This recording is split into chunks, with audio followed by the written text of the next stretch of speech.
E aí, pessoal, sejam muito bem-vindos a mais uma análise aqui no canal Legislação de Elite.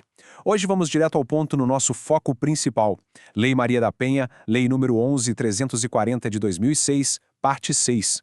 O nosso objetivo aqui é garantir aqueles pontos decisivos nas próximas avaliações, destrinchando os artigos mais essenciais e mostrando exatamente como as bancas examinadoras adoram cobrar esses detalhes, misturando sempre a lei seca com a jurisprudência mais recente.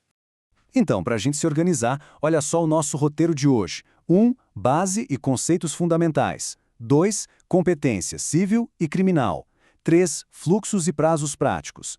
4. Prisão e armas de fogo. 5. Casos resolvidos e jurisprudência. E fechamos com o ponto 6, as famosas pegadinhas de prova. Beleza? Vamos começar pelo começo. Base e conceitos fundamentais.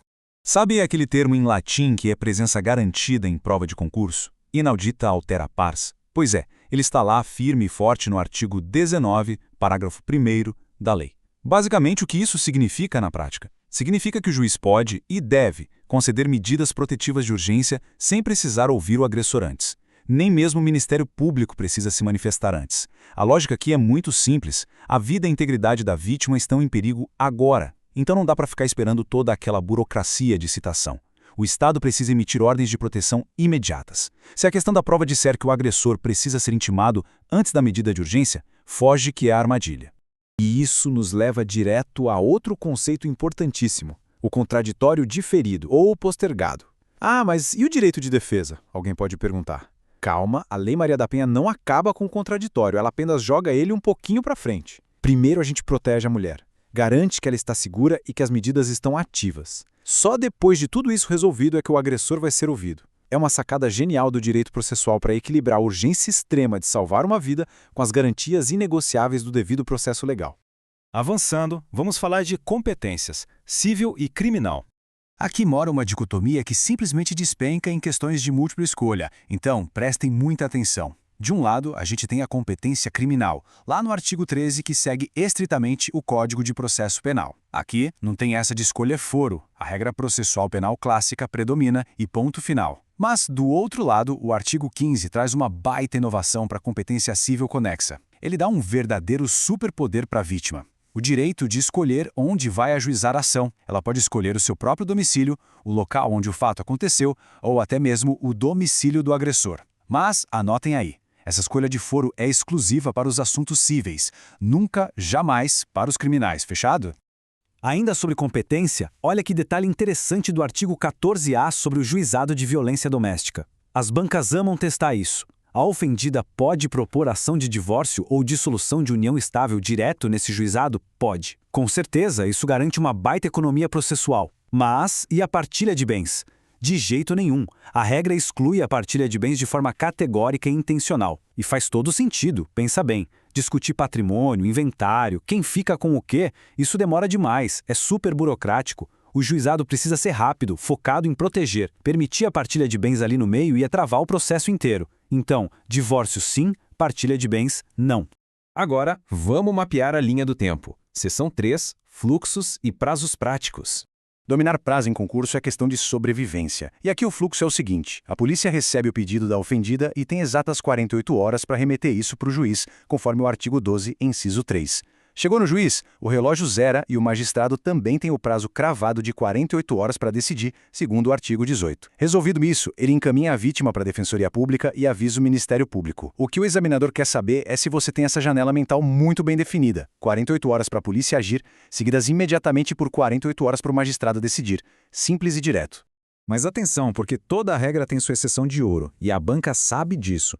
Lá no artigo 12C, existe a situação de afastamento imediato do agressor do lar quando tem risco atual ou iminente. Imagina que o município não é sede de comarca, ou seja, não tem um juiz ali presente fisicamente no local. Se a polícia fizer esse afastamento de emergência, o prazo legal para avisar o juiz e para ele tomar uma decisão definitiva cai pela metade.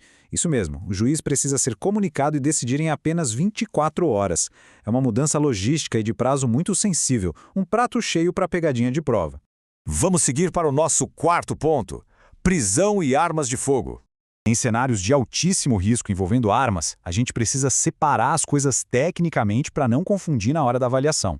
Uma coisa é a apreensão física da arma de fogo. Isso a polícia faz, mas com um detalhe vital. Se não for flagrante delito, o delegado vai precisar de um mandado judicial para entrar na casa do agressor e apreender a arma. Outra coisa completamente diferente é a suspensão ou restrição da posse ou porte de arma. Essa é uma medida protetiva lá do artigo 22 e é uma ordem estritamente judicial. O delegado não pode simplesmente suspender o direito jurídico de posse de alguém. Isso é papel do juiz, que vai oficiar órgãos como a Polícia Federal ou o Exército. Cuidado, porque as bancas adoram inverter esses papéis para tentar te derrubar. E aqui a gente entra num terreno perigosíssimo, super cobrado. O artigo 20 da Lei Maria da Penha diz com todas as letras que o juiz pode decretar a prisão preventiva de ofício. Mas calma lá. Com a chegada do pacote anticrime, a Lei 13.964 de 2019, o Código de Processo Penal mudou e fortaleceu o rigor do nosso sistema acusatório. Hoje, no Brasil, o juiz é inerte na fase de investigação policial. Ele não pode sair decretando prisão preventiva por conta própria. Então, mesmo que a letra fria do artigo 20 ainda traga a expressão de ofício no papel, a jurisprudência pacificada do Superior Tribunal de Justiça é clara. Juízes estão terminantemente proibidos de decretar a prisão de ofício. O juiz precisa obrigatoriamente ser provocado pela polícia ou pelo Ministério Público. Se você for para a prova só com a lei seca e esquecer dessa atualização, vai perder o ponto, sem dúvida. E por falar em tribunais, vamos para a seção 5, casos resolvidos e jurisprudência. Imagina esse cenário prático de colisão de normas, que cai bastante. Uma menina de apenas 13 anos sofre agressão física ou psicológica do próprio padrasto dentro de casa. E agora, qual o estatuto prevalece? A gente aplica o ECA, o Estatuto da Criança e do Adolescente, pela idade dela, ou a gente aplica a Lei Maria da Penha por causa do contexto de violência doméstica e de gênero? Esse exato conflito chegou lá no Superior Tribunal de Justiça. E sabe o que a terceira sessão do STJ decidiu agora em fevereiro de 2025? Eles bateram o martelo definindo que a condição de gênero feminino é suficiente por si só para atrair a Lei Maria da Penha. O tribunal entendeu que a vulnerabilidade por ser mulher, nesse contexto familiar, sobrepõe-se ao critério puramente de idade do ECA, ou seja, a idade cronológica da vítima torna-se totalmente irrelevante para afastar a vara especializada de violência doméstica. O aparato especializado que a Lei 11.340 oferece é o que fala mais alto nesses casos de agressão intrafamiliar. Para fechar com chave de ouro, nossa seção 6, pegadinhas de prova. Vamos desarmar as 5 maiores armadilhas que os examinadores amam jogar nas provas. Primeira armadilha: afirmar que a menoridade afasta a Lei Maria da Penha. Falso. Como a gente acabou de ver, a vulnerabilidade de gênero atrai a lei e prevalece sobre o ECA. Segunda, sugerir que a vítima pode escolher o foro na ação criminal. Erradíssimo. A escolha de foro é só para processos cíveis. O criminal segue as regras rígidas do CPP. Terceira técnica das bancas: tentar embutir a partilha de bens no juizado especializado para fingir que facilita o processo. Não caiam nessa. A partilha é absolutamente excluída para não atrasar o andamento.